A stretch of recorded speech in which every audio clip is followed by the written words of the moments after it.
What to do if you and your partner have different drives. So maybe he's a bit more like up here and you're a bit like, oh, you know, now and again, I'm not that bothered. Like, you both have sort of like different needs.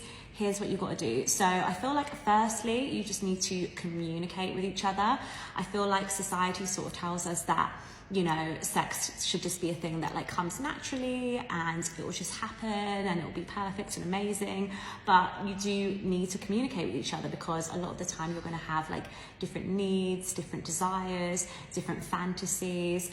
And I also think it's about not getting offended as well, because a lot of the time your partner might say to you, oh, you know, I'm really horny tonight, baby. And if you're like saying, oh, I don't really fancy it tonight, like I've had a lot of work, I'm not in the right headspace. I think it's really important to not get offended by that, and to understand that, you know, not all the time you're going to be like on the same wavelength. I also feel like circumstances really changes your drive. So if you're going through a really stressful time at work, you're feeling like super anxious, then naturally your drive is going to be a little bit low. But if you're going through a really great time with things, everything's just popping off and you're really like happy, then maybe your drive might be a little bit higher. And that's, you know, totally natural. It's totally like fine to be like that. I also feel as well, if you do want to change up your libido, then maybe experimenting a bit about like what times you have sex, because I feel naturally we're always like, oh, sex, it's an evening thing, it's something that we're gonna do in the evening, but it doesn't have to be. It can be like a morning thing, like an afternoon thing. Like my partner, we're both on very different like work schedules, so he always works nights, and it's just a bit like, am I gonna sit in bed waiting up till like 3 a.m.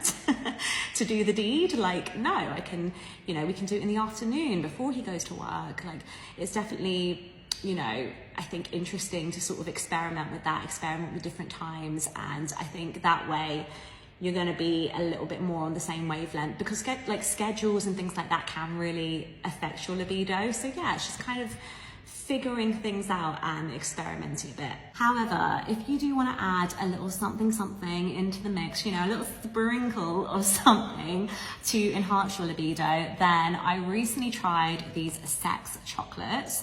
The brand is called Frisk, and they are designed to enhance your libido, but in a natural way.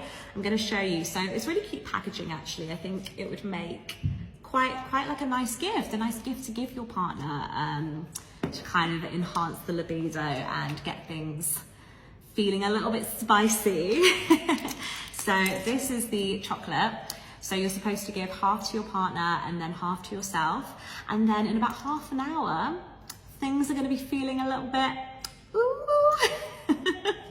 so yeah, I would definitely recommend these. I think that's like a fun way as well to enhance your libido. Like, it's something, you know, different, something that you've both probably like never tried before. So yeah, I hope this helps, and I hope you have, you know, a spicy evening.